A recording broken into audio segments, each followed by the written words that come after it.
నమస్తే. ఇవాళ ఏదైతే ఓయూ ఆర్ట్స్ కాలేజ్ దగ్గర ఏబీవీపీ భారీ ఎత్తున ధర్నా చేస్తూ ఉంది. ఏదైతే బీసీలని నియమించాలని చెప్పి, అదేవిధంగా పెండింగ్లో ఉన్నటువంటి స్కాలర్షిప్లు ఏవైతే ఉన్నాయో వాటిని వెంటనే రిలీజ్ చేయాలని చెప్పి, ఇవాళ జరుగుతున్నటువంటి విద్యా సంస్థలో జరుగుతున్నటువంటి అవకతవకలు ఏవైతే ఉన్నాయో ఖచ్చితంగా విద్యాశాఖ మంత్రిని నియమించి విద్యా సంస్థలో జరిగినటువంటి లోపాలని అరికట్టాలని చెప్పి కూడా ఇక్కడ ఏబీవీపీ ధర్నా చేస్తున్న నేపథ్యం కనిపిస్తుంది. కొంతమందితో మాట్లాడి వారి స్పందన ఏందో తెలుసుకునే ప్రయత్నం చేద్దాం. చెప్పండి ప్రతి ధర్నా ఈరోజు ఉస్మాన్ యూనివర్సిటీ ఆధ్వర్యంలో ఉస్మాన్ యూనివర్సిటీలో ఏబీవీపీ ఆధ్వర్యంలో ఏబీవీపీ నాయకులు నిరాహార దీక్ష చేయడం జరుగుతుంది. రాష్ట్రంలో ఉన్న ఏ ఒక్క యూనివర్సిటీకి కూడా అసలు వైస్ ఛాన్సలర్ లేరు. యూనివర్సిటీలు నిర్వీర్యం అయిపోతా ఉన్నాయి. మనం చూస్తే ఇక కాంగ్రెస్ ప్రభుత్వం అధికారంలోకి వచ్చి 9 నెలలు అవుతా ఉంది, కానీ ఈ యొక్క యూనివర్సిటీలను కూడా ఇప్పటివరకు డెవలప్ చేయలేదు. ఈ యొక్క ఉస్మాన్ యూనివర్సిటీ అంటే చెప్పుకోవడానికి మాత్రమే ఇది ప్రభుత్వ యూనివర్సిటీ, కానీ మనం గ్రౌండ్ లెవెల్కి వచ్చి చూస్తే వేలు ఫీజులు వసూలు చేస్తున్నారు. ఫీజులు వసూలు చేస్తున్నా సరే హాస్టల్లో సరిగా మనకి పౌష్టిక ఆహారము లేదు. ఎక్కడ చూసినా ఇప్పటికీ యూనివర్సిటీలో 82% టీచింగ్ నాన్ టీచింగ్ పోస్టులు కూడా భర్తీ కాలేదు. గత 9 ఏళ్ళుగా ఇదే పరిస్థితి, ఈ సంవత్సరం కూడా ఇదే పరిస్థితి. మనం చూస్తే ఉస్మాన్ యూనివర్సిటీ ప్రారంభమైనప్పుడు 2400 ఎకరాలు ఉంటే ఇప్పుడు కేవలం 1200 ఎకరాలే మిగిలింది. ఏడా చూసినా మొత్తం యూనివర్సిటీలు కబ్జా. ఈ కబ్జాలకు ఆ ఎస్టేట్స్ ఏమో పనికిరాని ఎస్టేట్స్, అది చక్కగా ఉద్యోగం ఏమి లేదు. ఇప్పటికీ కూడా ఏబీపీ డిమాండ్ చేస్తూ ఉంది, యూనివర్సిటీకి మొత్తం ప్రహార కూడా నిర్మించాలి, యూనివర్సిటీ ల్యాండ్ ఏందో సర్వే చేయాలి. ఇప్పుడే ఏబీవీపీ కూడా రాష్ట్ర ప్రభుత్వాన్ని డిమాండ్ చేస్తా ఉంది, వెంటనే విద్యాశాఖ మంత్రిని కేటాయించాలి. విద్యాశాఖ మంత్రిని నియమించి యూనివర్సిటీకి బడ్జెట్ కేటాయించి ఉస్మాన్ యూనివర్సిటీని డెవలప్ చేయాలి. తెలంగాణ గుండె చప్పుడు ఉస్మాన్ యూనివర్సిటీ. అదే ఉస్మానియా యూనివర్సిటీలో విద్యార్థులు నిప్పు కనికలు. విద్యార్థులు ఒక్కసారి తలుచుకుంటే నీ కాంగ్రెస్ ప్రభుత్వాన్ని గద్దదించుతారు కూడా. కాంగ్రెస్ సర్కార్ కూడా ఏబీపీ హెచ్చరిస్తూ ఉంది, వెంటనే యూనివర్సిటీ డెవలప్ చేయాలి, లేదంటే బెట కాంగ్రెస్ ఖబర్దార్. రాష్ట్రంలో జరుగుతున్న విద్యా వ్యవస్థ చూస్తూ ఉంటే ఇప్పుడు ఏబీపీ ఆధ్వర్యంలో ఆర్ట్స్ కాలేజ్ ప్రాంగణంలో మేము శాంతంగా ధర్నా చేస్తున్నాం. ఎందుకంటే ఈ రాష్ట్ర ప్రభుత్వం వచ్చి 8 నెలలు అవుతున్నా కూడా విద్యా వ్యవస్థని తుంగలో దొక్కే ప్రయత్నం చేస్తున్నాడు ఈ రేవంత్ రెడ్డి గారు. కానీ ఈ ఏబీపీ మాత్రం ఈ తెలంగాణలో ఉన్న అన్ని యూనివర్సిటీ ఫీజులు వచ్చేదాకా విద్యార్థులకు రియంబర్స్మెంట్ విడుదల చేయాలని మేము ఈ శాంతంగా ధర్నా చేస్తూ ఉన్నాము. విద్యాశాఖ మంత్రి ఇప్పుడు విద్యాశాఖ మంత్రి లేకపోవడం అంటే అన్ని రేవంత్ రెడ్డి గారు ఈ వితరపాట్ల నుంచి ఎమ్మెల్యే కొనుగోలు దృష్టి తప్ప రాష్ట్ర ప్రభుత్వం మీద ఎటువంటి పురోగతి లేకుండా చేస్తా ఉన్నారు. విద్యా వ్యవస్థను తుంగలో దొక్కితే ఈయనను ప్రశ్నించేవాడు లేకుండా ఉంటారని విద్యా వ్యవస్థను విద్యామంత్రిని అతనితో చేయడం వల్ల విద్యా వ్యవస్థను పురోగతిని సాధించొద్దు, వీసీలను నియమించొద్దు, విద్యార్థుల పట్ల ఎటువంటి నాణ్యతంగా బోధించకుండా చేయనిక ఈ రాష్ట్ర ప్రభుత్వం చేస్తా ఉంది. విద్యాశాఖ మంత్రి పెట్టకపోవడం అంటే పెట్టకపోవడం కూడా ఈ రాష్ట్ర పని. యూనివర్సిటీ పోలీసుల పని. యూనివర్సిటీ విద్యార్థులు ఉస్మాన్ యూనివర్సిటీలో పోలీసుల పని. పోలీసులు ఉండాలి, శాంతి భద్రత చూసుకోవాలి. మీకేం పని క్యాంపస్ పని. తెలంగాణ రాష్ట్రంలో ప్రజాప్రభుత్వాన్ని చెప్పుకునే రేవంత్ రెడ్డి ఈరోజు విద్యార్థులకు ఉస్మాన్ యూనివర్సిటీలో శాంతియుతంగా నిరాహార దీక్ష చేస్తుంటే పోలీసులు ఇంత అరాచకం సృష్టించడాన్ని ఏబీపీ తీవ్రంగా ఖండిస్తుంది.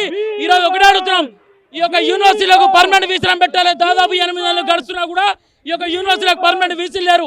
ఈరోజు ఒకటే చెప్పిన టీచింగ్ నాన్ టీచింగ్ పోస్ట్ భర్తీ చేస్తాడు, సెల్ఫ్ ఫైనాన్స్ కోసం రెగ్యులరైజ్ చేస్తాడు, ఫీజు రియంబర్స్మెంట్ రిలీజ్ చేస్తాడు, ఈరోజు కనీసం మెస్ వసతులు కల్పిస్తాడు. ఒకటే అడుగుతున్నాం, తెలంగాణ రాష్ట్రంలో ఉస్మాన్ యూనివర్సిటీ లేదా? ఉస్మాన్ యూనివర్సిటీలో మేము లేమా? విద్యార్థుల యొక్క కనీస అవసరాల గురించి దీక్ష చేస్తుంటే ఈ పోలీసు అన్నలు ప్రజాప్రభుత్వం చెప్పుకున్న రేవంత్ రెడ్డి ఈ యొక్క పోలీసులతో తిరుగుబాటు చేపిస్తుండు. ఒకటే డిమాండ్ చేస్తున్నాం, ఈ యొక్క యూనివర్సిటీలకు ఇప్పటికైనా వీసీలను నియమించాలి. తెలంగాణ రాష్ట్రంలో టీచింగ్ నాన్ టీచింగ్ కోసం భర్తీ చేయాలి. తెలంగాణ రాష్ట్రంలో ఈ పోలీసు అన్నల ఏ రోజు పైచాచిక విధానం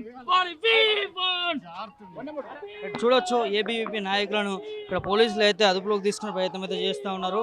భారీ ఎత్తున ఏబీవీపీ నాయకులు విద్యార్థులు వీళ్ళందరూ కూడా ఏదైతే ఆర్ట్స్ కాలేజ్ ముంగట కూడా భారీ ఎత్తున ధర్నా చేస్తూ ఉన్న పరిస్థితి చూస్తూ ఉన్నాము. అయితే ఇక్కడ ఏదైతే వీసీలను నియమించాలి, అదేవిధంగా పెండింగ్లో ఉన్నటువంటి స్కాలర్షిప్లని విడుదల చేయాలని చెప్పి కూడా చెప్తున్న పరిస్థితి చూస్తాము. చూడవచ్చు ఏదైతే వాళ్ళు మాట్లాడుతున్న అంశాలు మనకు క్లియర్ కట్గా కనిపిస్తూ ఉన్నాయి. వీసీలు లేకుండా ఇలా విశ్వవిద్యాలయాలు ఏ విధంగా న్యాయమవుతున్నాయని చెప్పి క్లియర్ కట్గా వాళ్ళు ఆవేదన వ్యక్తం చేసిన పరిస్థితి కనిపిస్తుంది.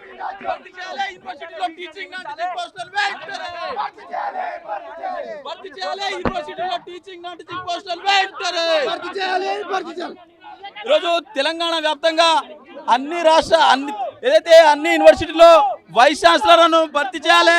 అదేవిధంగా టీచింగ్ నాన్ టీచింగ్ పోస్టులను భర్తీ చేయాలని మేము శాంతియుతంగా ధర్నా చేస్తుంటే ఈరోజు పోలీసు వాళ్ళు అక్రమంగా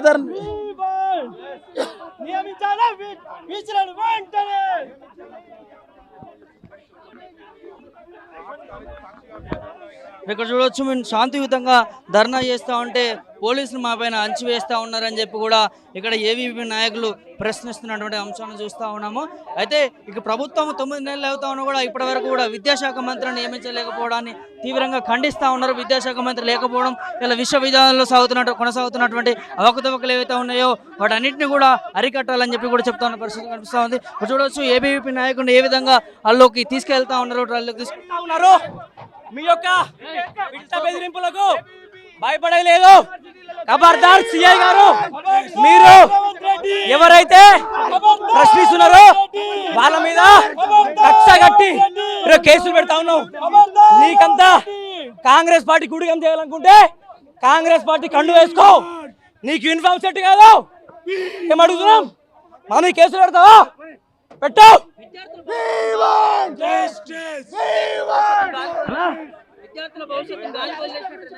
గాలి గోలేశారు కాంగ్రెస్ పార్టీ. అమెరికా పోతుండు, జపాన్ పోతుండు. తను ఏదైతే వెహికల్ నుంచి కూడా బయటకు వచ్చే ప్రయత్నం అయితే చేస్తూ ఉన్నాడు. ఇవాళ ప్రభుత్వం దిగొచ్చే వరకు కూడా మా ధర్నాలు అయితే కొనసాగుతూ ఉంటాయి. మమ్మల్ని పోలీసులతో అంచి వేస్తూ ఉన్నారు. పోలీసు వ్యవస్థ మమ్మల్ని మా పైన లాఠీ చార్జ్ చేస్తూ ఉన్నాయి. సో మేము శాంతియుతంగా ధర్నాలు చేస్తూ ఉన్నా మా పైన ఇంత ఉక్కుపాదం కాంగ్రెస్ ప్రభుత్వం మోపుతా ఉందని చెప్పి శాంతియుతంగా ధర్నా చేస్తుంటే ఉదయం తెల్లవారుజామున 4 గంటలకి ఉరుంలో మీద దాడులు చేస్తారా? విద్యార్థులమే మేము, నక్సలైట్లం కాదు. యూనివర్సిటీలో గంజాయి నడుస్తుంది, అమ్మాయిల మీద గీతాలు జరుగుతున్నాయి. పోలీసులు ఏమన్నారు? కాంగ్రెస్ పార్టీ కార్యకర్తలు వివరిస్తూ ఉన్నారు. అంతుంటే కాంగ్రెస్ పార్టీ కన్ను వేసుకొని పనిచేయరు పోలీసులు అందరూ. అధికారం ఏ పార్టీ శాశ్వతం కాదు. ఈరోజు ఈ పార్టీ ఉంటుంది, రేపు ఇంకో పార్టీ ఉంటుంది. ఖబర్దార్ పోలీసులారా, కాంగ్రెస్ పార్టీ కానీ దుడిగం చేయాలనుకుంటే ఇరగొట్టిరు అన్న కాళ్ళు, ఇరగొట్టిరే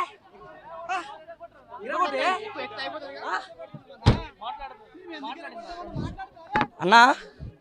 మేము శాంతియుతంగా మాకు వీసీ కావాలి, ఇక్కడ ప్రొఫెషనల్ రిక్రూట్మెంట్ జరగాలి, నాన్ టీచింగ్ రిక్రూట్మెంట్ జరగాలి, మాకు హాస్టల్ మౌలిక వస్తువులు కనిపించాలి, అదేవిధంగా సెల్ఫ్ ఫైనాన్స్ కోర్సులని రెగ్యులరైజ్ చేయాలని చెప్పేసి శాంతియుతంగా ధర్నా ఇస్తున్నాం. మొన్న కూడా వీసీలు కావాలని చెప్పేసి ధర్నా ఇస్తే 7 మంది ఏబీపీ నాయకుల మీద కేసు పెట్టిర్రు. మేము ఏమడిగినామే? ఏమన్నా సంఘ విద్రోహ శక్తులా మారినామా, లేకపోతే ఏమన్నా ధ్వంసం చేసినామా? కేవలం కాంగ్రెస్ పార్టీ ప్రశ్నిస్తున్నందుకు అంటే ఇక్కడ చూడొచ్చు రేవంత్ రెడ్డి ముఖ్యమంత్రిని గద్దె దించే వరకు కూడా మా నిరసనలాగు మా ధర్నాలాగు ప్రభుత్వం ఖచ్చితంగా మాకు న్యాయం చేయాలి అని చెప్పి కూడా ఇక్కడ భారీ ఎత్తున ధర్నా చేసిన పరిస్థితి మనం చూస్తూ ఉన్నాం. ఏబీవీపీ ఆధ్వర్యంలో ఏదైతే ఇక్కడ విద్యార్థులకు జరుగుతున్నటువంటి అన్యాయాన్ని ఇలా క్లియర్ కట్గా ఇలా ఏబీవీపీ ధర్నా చేస్తూ ఉంది, ఖండిస్తూ ఉంది. మరి 9 నెలలు పూర్తవుతా ఉన్నాయి. ఇలా రాష్ట్రానికి విద్యాశాఖ మంత్రి లేకపోవడం, ఇక్కడ అనేక అవకతవకలు జరుగుతూ ఉన్నాయి. ఇంతకుముందు ఏబీవీ నాయకుడు ఒకరు చెప్తా ఉన్నారు, ఇక్కడ ఏదైతే యూనివర్సిటీలో డ్రగ్స్ కూడా తీసుకుంటున్న పరిస్థితి చూస్తూ ఉన్నాం. మరి ఇదంతటిని కూడా ప్రభుత్వం పట్టించుకోవట్లేదు. ఇక్కడ చాలా ఇబ్బంది కలుగుతూ ఉంది. విద్యార్థులకి వాళ్ళ తల్లిదండ్రులు కావచ్చు, విద్యార్థులు కావచ్చు, ఇక్కడ అన్యాయం చేస్తూ ఉంది కాంగ్రెస్ ప్రభుత్వం అధికారంలోకి వచ్చిన తర్వాత. మరి 9 నెలలు పూర్తిగా వస్తున్నా మరి ఇప్పటి వరకు కూడా విద్యాశాఖ మంత్రి ఎందుకు కేటాయించలేదు, ఎందుకు నియమించలేదు అని చెప్పి కూడా అడుగుతున్న ప్రశ్న మనకి ఇక్కడ క్లియర్ కట్గా కనిపిస్తూ ఉంది. దాంతోపాటు పెండింగ్లో ఉన్నటువంటి స్కాలర్షిప్లు ఎందుకు రాష్ట్ర ప్రభుత్వం ఇంత అన్యాయం చేస్తూ ఉంది, దాంట్లో ఎందుకు ఇంత మొండి వేయకరు అని చెప్పి కూడా అడుగుతున్న పరిస్థితి ఇస్తూ ఉన్నాం. అదేవిధంగా వీసీలను ఏదైతే యూనివర్సిటీకి సంబంధించిన వీసీలను ఇప్పటి వరకు కూడా వీసీలను నియమించకపోవడం, యూనివర్సిటీలో జరుగుతున్నటువంటి అవకతవకలు భారీ ఎత్తున స్కాములు జరుగుతూ ఉన్నాయి. విద్యార్థులపైన ఘటనలు కూడా చూస్తూ ఉన్నామని చెప్పి కూడా ఆవేదన పడుతూ ఉన్నారు. ఇలా రాష్ట్రంలో విద్యా సంస్థ మొత్తం కూడా గాలికి వదిలేసింది కాంగ్రెస్ ప్రభుత్వం. ఖచ్చితంగా విద్యాశాఖ మంత్రిని నియమించాలని చెప్పి, అదేవిధంగా ఇక్కడ జరుగుతున్నటువంటి ఏవైతే అవకతవకలు ఉన్నాయో, ఏవైతే విద్యార్థులు ఎదుర్కొంటున్న సమస్యలు ఉన్నాయో వాటన్నిటిని అరికట్టాలి, ఏదైనా విద్యా రంగాన్ని మెరుగుపరచాలని చెప్పి కూడా ఏబీవీపీ నాయకులు చెప్తున్న పరిస్థితి చూస్తూ ఉన్నాము. ఇప్పటికి కూడా కాంగ్రెస్ ప్రభుత్వం స్పందించకపోతే ఇవాళ ఏదైతే ఓయూకి సంబంధించిన ఆర్ట్స్ కాలేజీలో భారీ ఎత్తున ధర్నా చేసినాం. అదేవిధంగా ఈ ధర్నాతో ప్రభుత్వం స్పందించకపోతే రానున్న రోజుల్లో ఇలాంటి ధర్నాలు ఉధృతం చేస్తాము. ఖచ్చితంగా కాంగ్రెస్ ప్రభుత్వం గద్దె దించైనా మా ఏదైతే నిరుద్యోగులకి అదేవిధంగా విద్యార్థులకు జరుగుతున్నటువంటి అవకతవకల్ని ఖచ్చితంగా అరికట్టే విధంగా కఠిన చర్యలు అయితే తీసుకోవాలని చెప్పి కూడా ఇక్కడ ఏబీవీపీ నాయకులు చెప్తున్న పరిస్థితి చూస్తూ ఉన్నాం.